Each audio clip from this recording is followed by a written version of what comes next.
We are here live with SCI TV. I am Joshua Gordon, the founder of the Sports Conflict Institute. Today I am joined again by Dr. Shannon Leinert. Welcome. Hi, thanks for having me again. So you are a returning guest because you are one of our best guests that we've had. So the expectations are high for our conversation today. But why don't you refresh people on your background a little, and then we'll take on a topic that I think is quite interesting, which is resiliency. All right. So I have my foot in lots of different places. I am a professional runner first and foremost. I'm training for the 2016 Olympics in Rio. And secondly, I own a company with my family. It's a nutritional science company. They also serve as my sponsors. And third, I am a researcher and professor at the University of Missouri. I also do some work with the University of Oregon and a little bit with SCI, so I do a lot of consulting work.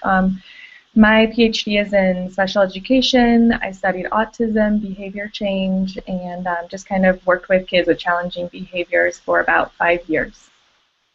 So clearly people could infer that in order to do all of that, you must have resiliency. But let's even talk about what resiliency is before we can, exemplify it with some of your experiences and challenges that you've overcome as well. So what is resiliency?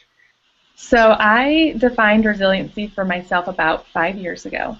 And I was reading a research paper, and then I was in a course that also we went forward and did a research project on teachers. And so I learned that first and foremost, resiliency is the ability to use your resources and work with people and have your mentors and social support network.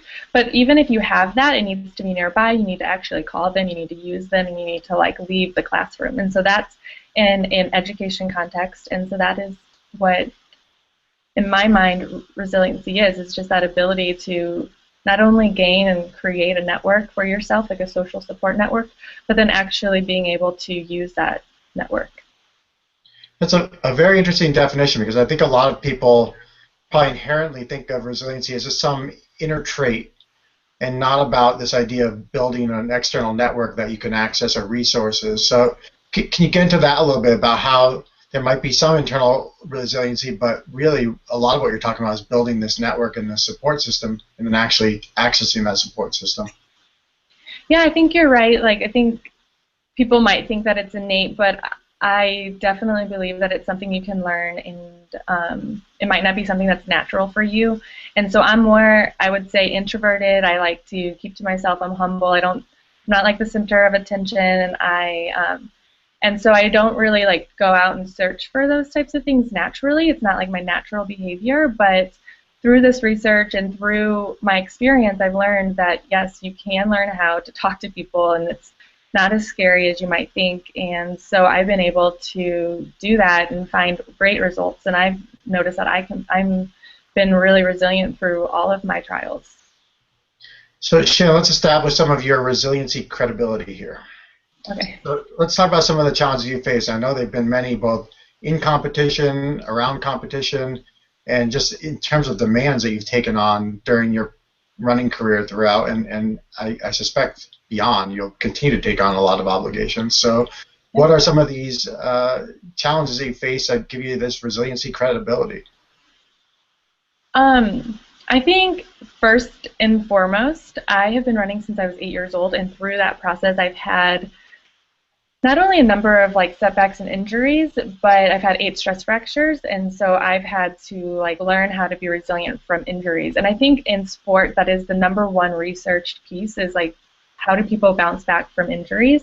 And so in one way, as my own personal case study, I have had resiliency by bouncing back from about 12 to 15 injuries and 8 specific stress fractures. As a lot of runners know, a stress fracture will keep you out for 6 weeks, and so it can be pretty trying on your emotional toughness. And so I've been able to figure out how to be resilient through that time and not give up and come back. So that's #1. I also worked on a PhD while trying to make the Olympic trials and then create a company with my family. And so through those pieces, I've also been resilient, because there are definitely days when I was working on my PhD, I would show up to the track and I would just start bawling because I was just emotionally exhausted. And I remember like having to do this workout and just crying because I knew I needed to go home and probably read and like do studies and research. And so I would call up some of my peers at that time, and I would ask them, I'd say, well, what do you think I should do? Like, I'm supposed to go home right now, and I need to get this paper done for a deadline tonight, but I also have a workout that I want to do.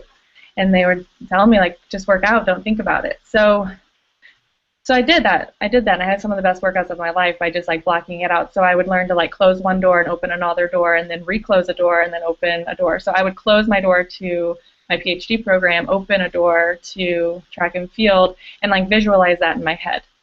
But I didn't have that idea until I talked to other people who kind of shared that I needed that piece. Because I don't think it's easy to do it by yourself. And I don't think you should do it by yourself. And so that's why I really, really strongly believe that resiliency is built on those networks. And then also I remember a time I showed up to the track bawling again, and I just like left. Because there was just no way I was going to have a good workout. I needed to go home and I needed to work on some school stuff. So I just did that instead and had my workout later, and it was a great workout when I did it once I had composure. So where is that line between, let's say, resiliency and stubbornness? I guess partly related to that is what motivates you or any athlete to continue when there is adversity, and there are at times more reasons to stop than there are to go. And so how do you keep motivating yourself to go and have that resiliency? I'm hearing about the network that you have, and that it sounds fantastic what you've built.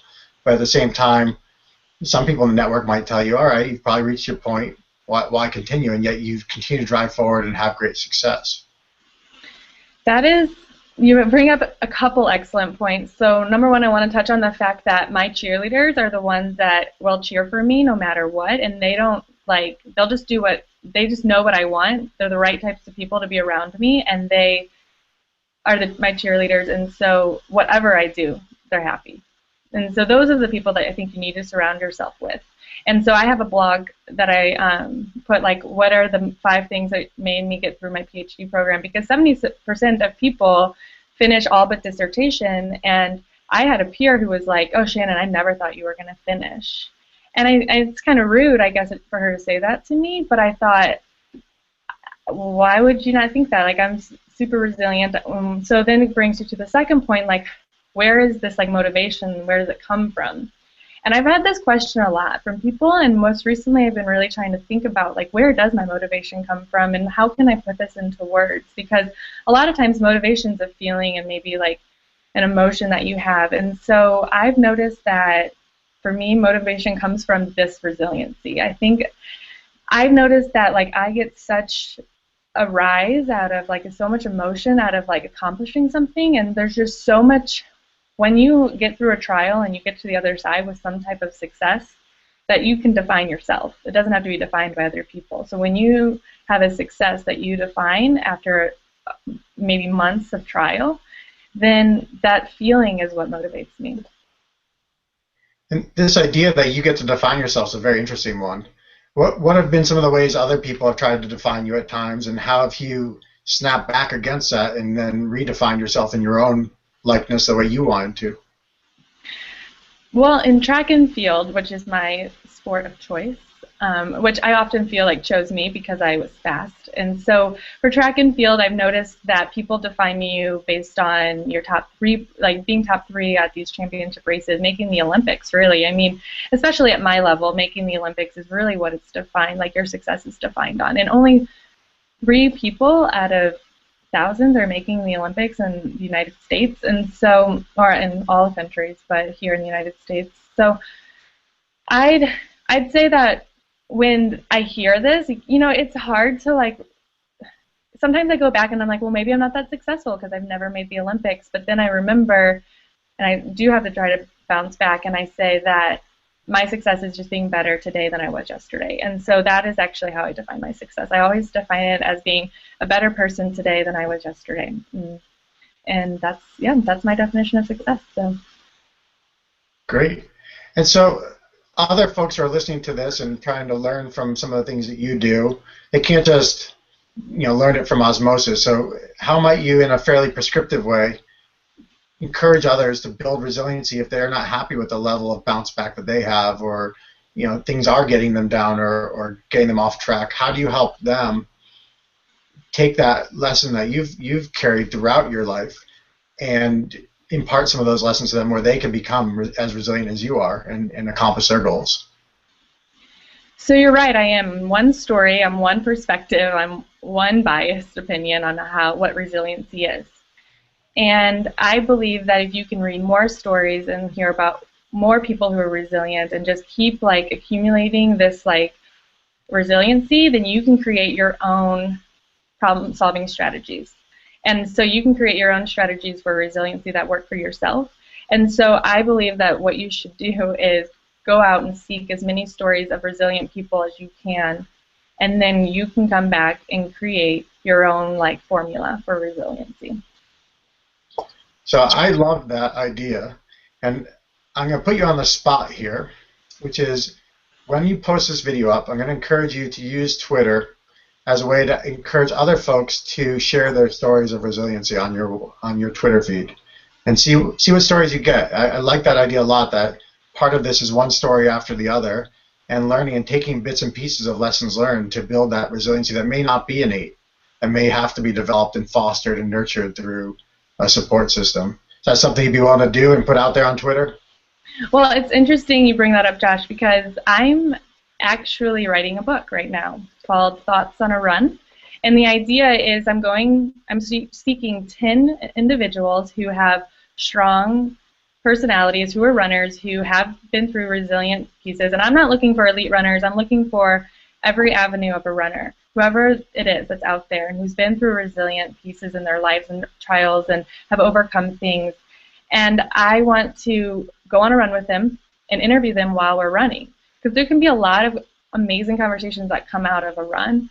And so I want to take this avenue that I've been so passionate about, which is running, track and field, and use that to find stories about resilient people, and then I'm going to publish it. So I'm using my research background, and I am making myself some research questions. I'm finding my participants, and I'm creating these stories, and it's going to be called Thoughts on a Run, and it's coming out in 2016. So.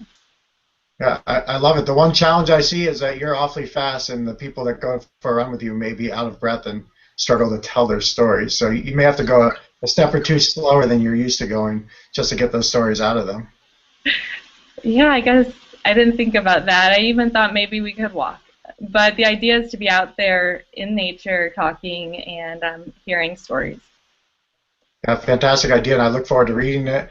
Any final thoughts that you want to share on this topic, or anything else before we close this conversation? And you know that we'll twist your arm to come back again another time too. Okay. So I just want to talk about this idea of maybe flexibility. And so there's also, so you have resiliency, but you also have to be flexible. You have to enjoy plateaus. You have to realize that your performances, once you have maybe a setback, you might not have a success right away. Even after you build this support network, it takes patience, it takes time, and it just takes talking to people and building your network. And so I don't want people to feel like they're going to need to see results right away, because I've been through years where I have had struggles, and so it's not something that's going to happen overnight. Well said. Any ways that people can connect with you? We have your Twitter address up there, but what are the other ways that our audience can follow you and continue to see all the instances of resilience that they're going to see in the past, present, and future? Yeah, so I'm on all the social media sites. So I'm on Instagram, which is Leinert. I'm on Twitter, as you can see. I have a Facebook account, and I try to friend everybody. And lastly, I just really am working hard on my blog, and I'm hoping to gain some momentum on my blog, which is www.shannonleinert.com. My blog's title is Finding Your Stride. It's about the ups and downs of running, but also life. So I want to take it beyond running, and I just really talk about the ups and downs of my life, and I share my story through that, and I really hope people can follow me through that. Well, I encourage them to do so. I would say that one of the things that's very unique about the way you present yourself is you are very honest and transparent, and you share stories that others often don't. One of the things that a lot of athletes will do is they'll share all the good times, but then they hole up during the bad, and so people don't get to see that roller coaster that it is in choosing to be a professional athlete. it's one of the things you do quite nicely, and I really do appreciate that you share that with everyone. Well, I just want to say that I define all of my success on my failures. I don't believe success is even possible without having failures. Well said. All right, well, thank you again, and we'll have you again shortly. All right, thanks, Josh, for having me. Okay. Bye.